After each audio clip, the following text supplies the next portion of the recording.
You know, I've seen a lot of movies. I've seen a lot of crazy, treacherous, disaster, horror stories that are based in fantasy land. Some are based in real land. But this real story, it definitely took a twist off the top, and things were coming for hell sooner than we realized from the jump. Welcome back, y'all, to the DeAndre Way. Today we going through the movie Woman of the Hour. Just came out on Netflix last week. Directed, produced, and starred by our friend Anna Kendrick. If you don't know who that is, Pitch Perfect, and other movies that she's been in. I like the stuff that she's done. She's a good actress. I like her. She does a lot of quality work. She definitely did her thing with this movie. I think this is a story that definitely needs to be told to show that men are predatory creatures. We don't know how to, not all men, but a lot of us, the weird and crazy ones,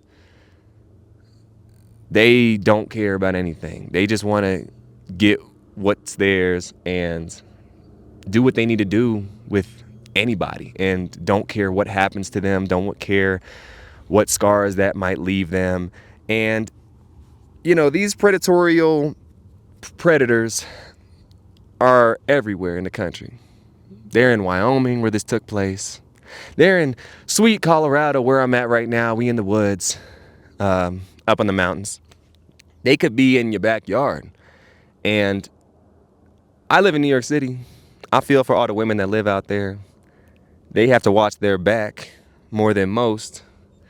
They have to be keen on their surroundings more than most. As a guy, I don't really have to worry about all that. I'm not really worried about someone following me or someone trying to terrorize me or rape me or anything of those sorts on a day-to-day basis, because I can properly defend myself for the most part. And women don't have that privilege of doing that. And anywho, that's kind of what I think about the whole situation in general. We're going to get into this movie, though. My initial thoughts after this movie was, wow, I didn't know this was going to be based off a true story. I wasn't expecting this dude to just kind of do these horrific things to the point of killing someone, resuscitating them, and then raping them, and then maybe killing them again. Like, I don't know what kind of sick human has the capacity to actually go through with these things, but every time I watch a new thing on Netflix, I find out there's more sick people out there, and just how insane and disgusting this world can be. But anywho, we're going to get into the movie, y'all. It starts off in Wyoming, 1977. We get this woman on the cliff, kind of like a cliff out here. She's in the middle of nowhere. Imagine if there was a photographer and a woman getting her photo taken standing behind me, and all of a sudden, this dude, he comes up to her and starts choking her. And then he chokes her to death. And then after he's done choking her, he resuscitates her with mouth to mouth and then drags her and does God knows what after that. Terrible. This movie had me shook. I was just like, what is this? Right off the jump. And then we moved to Hollywood in 1978. We got these casting directors reading with Anna Kendrick, and she's playing this girl named what is her name? I always forget. Sydney? Cheryl. She's playing Cheryl. And basically Cheryl's a struggling actress in LA. She ain't getting no gigs. She's not, her agent ain't helping her out enough. She's having doubts about her career. The acting business is not an easy one, and not for the weak-hearted. They gonna eat you up and spit you out in a matter of seconds. But yeah, she ain't getting no gigs and whatnot. Her roommate's trying to hit on her at the same time. She's living with some dude. That's, bound to happen. So I think that was kind of, delusional. And I'd say she should have known better. Like, she's a good-looking woman, and this dude is gonna hit on her. That's her roommate. Like, that's obviously gonna happen. But she turns him down eventually, but then they stay for some drinks, and then they get it on and cracking in the bedroom, and she seems to regret her decisions and choices, and she's like, look, I gotta get out this town. But she gets a gig that her agent booked her, so she's gonna stay for a little bit longer. We moved to San Gabriel in 1978. There's a lot, so this movie has a lot of stories going back and forth, but we're gonna get through it. This girl breaks into this laundromat washer, takes all the change. She's broke. She's bent out on her luck, and she's doing whatever she can to survive. All of a sudden, we see the weird photographer dude pop up again and pick this girl up, and he flatters her and takes her away with him to God knows where. It's a reoccurring theme. This dude, we get some examples of his tactics and his I can't even say the word. Methods of getting these women and getting them to come with him. He has different tactics, but they all occur around the photography thing. That's his game plan, and he's sticking to it. Disgusted. We go back to Cheryl. She goes to the set. It's this game show. It's like this dating game show. If y'all ever, they've seen those corny 80s, 90s game shows that, there's one woman or man sitting here, and then there's 3 eligible bachelors or bachelorettes sitting on the other side, and they can't see who they are. It's one of those shows, and they just talk, and they pick the person based off their answers. One of those. Cheryl does not want to do this, by the way. She's just like, this is just for my career, just for my career. Look, I've done some jobs just for my career, too, that I wasn't the biggest fan of. And sometimes we got to do that. Sometimes it happens. So I understand the struggle that she's going through. I went on a show, not for my career, but just to get some things popping. Not that I regret the show. Obviously, I know what the show is. And, yeah, things happen like that sometimes. And soon, yes, we meet the bachelors. The first 2 are kind of lame. They're just there for whatever reasons, trying to get laid. And the last one is, who knows? Guess who? The photographer. We see him again. And there's this black girl in the crowd. She recognizes him and she runs off because she had a recollection of something that happened to her friend. And we find out that in a little bit. We get back to LA times, 1977. We see the photographer dude again, and he's talking to the cops. He's at this news station, and it seems like he's flirting with this guy. I don't know. But he's getting interrogated by the police about something. We don't get the specifics behind it. And yeah, he gets embarrassed by it and just pissed off that the police kind of blew up his spot and put a little target on his back to an extent. And then we transition to this beautiful house on the beach. This beach house is one of the best ones I've ever seen in my life. Something I want, really. It was a beautiful scene. But it's the aftermath of something that happened to this girl and the reflection that the black girl was having on what happened to her friend when she saw the photographer dude on set. And apparently, he killed her friend. He killed her. And she definitely is getting PTSD from this. She's definitely feeling some type of way, obviously, and she's feeling frightened, and all the emotions are coming back. One thing I did like to know is before they went in this game show, they said, oh, it's about to rain soon. And when she was in the car talking about, in the car thinking about what happened, the rain actually came and stopped. So I like that little detail they put in there. They did a good job on the details of this film. Very good job on the details. So Cheryl soon, she's going through the motions of the show. She's just doing what the producer tells her. And then the makeup and hairstylist tell her, like, look, do what you want to do on the show. This is about you having fun. Enjoy yourself. And she's like, all right. So then she starts being kind of the typical, I ain't gonna say typical, but the usual character that we see Anna Kendrick play in movies, the quirky, smart girl. And then we venture off we pan back. The movie pans a lot. It like goes from one story to the next, to the next, to the next. The black girl talking to the cops, and she tells them what's going on. Cops eventually don't believe what she's saying. And, well, you can tell he doesn't really care what she's saying. I won't say he won't believe, doesn't care, and he doesn't help at all. Law enforcement was abysmal in most of this film till the end.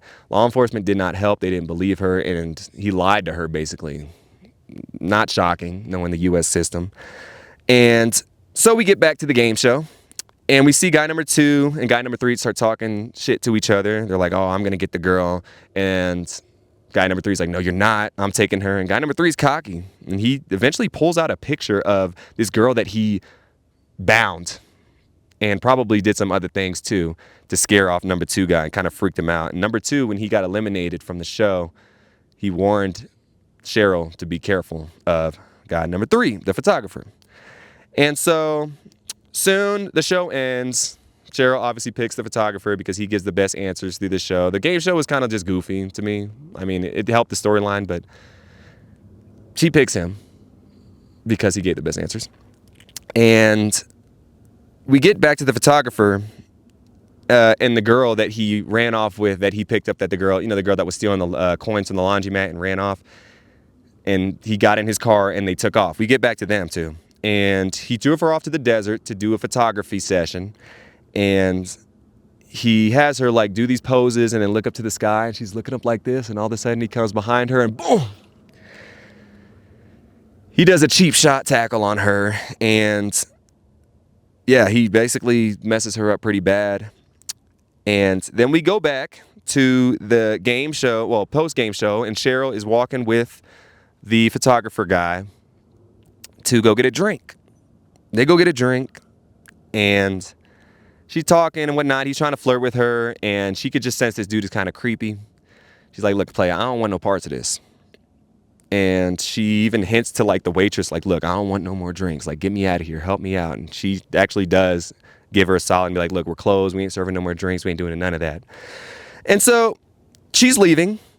And once she leaves, he's like, can I get your number? Can I get your number? She's like, sure. And she does what everybody's done at least once, is give out a fake number. I've done it before. But then he's like, hey, what's the number you gave me? And she's like, let me see the paper. And he's like, nah, you tell me. She's like, she just swallows a little bit of spit, and she's like, look. And he's like, you gave me the false number, didn't you? And, you know, he's like, well, if you didn't want to be with me, you should have just said it. And so she's like, look, dude, I'm sorry, but I'm out. And so she walks away, but then he starts following her to her car.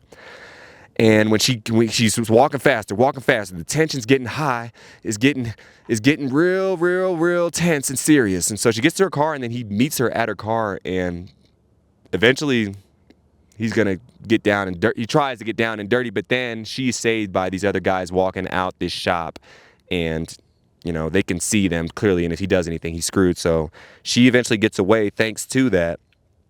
And then she has a close call, but then we pan back to the black girl trying to get to the police and explain things again, but they're not helping once again whatsoever. They're kind of just, she's like, you guys are no help whatsoever. I feel really bad for her. One, they probably don't listen to her because she's black. Two, woman. Three, police just kind of just don't really help out a lot of the time when you really need them to help out. I had my wallet stolen a couple weeks ago, and they really haven't really done much to help me out except make a police report. That's it. So then we see, going back to Cheryl, she's moving out of LA, leaving the business because it's simply not worth it for her anymore to jump through the hoops and the people she will have to go through to get what she wants. She's like, look, I had to deal with this weird roommate. I had to deal with this weird game show. My agent ain't helping me. I'm out. I don't blame you, Cheryl. LA is nicknamed Holly Weird as well, and you got to do a lot of strange things to get a little piece of change up in there. And if you got some pride and dignity about yourself, I don't blame you for leaving the business and doing your own thing. So shout out, Cheryl. So we go back to the girl that the photographer tackled, and she's beat up pretty bad and hogtied by her wrists and ankles. And he's crying for whatever reason. I don't know if he feels guilty or whatnot, but this dude's trying to be a pity party and feel sorry for himself after and gaslight the girl, basically. Gaslight, I don't know who he's gaslighting, the audience, but trying to make him feel as a sympathetic figure. But the girl basically tells him, like, she has a plan, and her plan is like, okay, I'm gonna make this guy feel good about himself and make him feel like, look, I like that kind of stuff, and it's okay. And so she tells him, like, look, it's okay, like, I'm not mad, just don't tell anybody about this. I don't want to be embarrassed and whatnot. And at this point, I knew she was playing him. That's how you get out of these situations. You got to just think, you got to play with him, and then you're gonna play against him. She did it right there. But yeah, he apologized for being rough, and then he unties her, and then they go to a gas station, and he's like, hey, you need something in the gas station? She's like, nah. She sits in the car, and then he goes to use the bathroom, and she takes off. She's out of there, speed racer style. She's like Sha'Carri Richardson getting up out of there 100-meter dash style, coach. She's off to the races, and she gets away, and the guy finally comes out, and he realizes she's gone. And the moment he realizes she's gone, the police turn up and they slide tackle old dude. And a really cool detail that they did is when the police start arresting him, you can see his feet struggling, and he's struggling just like the way that he made the girl in the very beginning of the movie. He strangled struggle. They had the same angle of her feet and then his feet. It's crazy how the tables turned on this. And I was very happy to see law enforcement finally take care of some business. And yes, and so that's pretty much the end of the movie. That's the end of the movie. He gets caught up by the police, and we find out that this is a real story. And what they said in the epilogue was, on February 14th, 1979, a teenage runaway escaped asking Rodney Alcala, the photographer, to keep their encounter a secret. While awaiting trial, he was released on bail. Once freed, he killed a 21-year-old woman and a 12-year-old girl. He was rearrested in 1979 for over 10 years and has been accused of other similar incidents. He was eventually convicted of the murders of 7 women and girls. After 31 years in prison, he had a final chance of acquittal. The runaway girl, now a grown woman, appeared in court to testify against him. She came in and out of the trial and nailed Rodney's coffin. Cheryl left California to a private life with her family, and then Rodney eventually died in prison. Whew. Y'all, this movie was crazy. You know, there's a lot of morals to this story. But I think the overarching one is there's predators out there that's coming after specifically women, young women at that. Small signs, stranger danger. It's very important. For the women, I think the story for the moral for the women is just be careful, watch your surroundings, don't go off with strangers, don't leave your friends with strangers and weird dudes especially, and just be cautious at all times. We like to party, we like to get drunk, people like to get high, that's fine. But at the end of the day, especially for women, you always got to just have that extra precautionary essence, like precautionary alert around you, period. And with guys, just leave these women alone. Like, why? Like, do you really? I can't really dig into the mindset of why anybody would do this in the first place. So I don't know any advice I can give to guys except stop being creepy and weird about this. I mean, I'd never had a thought of following a woman and trying to do anything to her. Like, I'm a brother. I already got enough things to worry about in this country, and with the cops. I ain't trying to do extra things, and not that I even want to. So I don't know. Just more so for the women. Just shout out the women out there, man, especially the ones who had to deal with things like this. But yeah, y'all, that was my review of the movie. I'd say I give this movie about I give it a 7.5 out of 10. It was quality. I liked it a lot. It was interesting, and it was informative, and it was based on a true story. I'm gonna do some more research on this real story. But yeah, I definitely think Anna Kendrick did her thing in this. So check it out, y'all. It's new on Netflix. And tell me what you think about the movie. Did you like it? Did you hate it? Did you love it? What are your opinions on this Rodney dude? I mean, he's a piece of shit, period. That's my opinions. And yeah, I hope guys like that rot in prison and die just like him. So thank y'all so much for joining me. We out. Peace, blessings, deuces. And as always, have a great rest of your day, because I know I will in these beautiful mountains. Now, I just hope I get down this hill in one piece, because my tour guide, Jake Eising, was rushing me up this hill, and he's definitely going to be rushing me down this hill. So pray for me, y'all. Peace, blessings. We out you.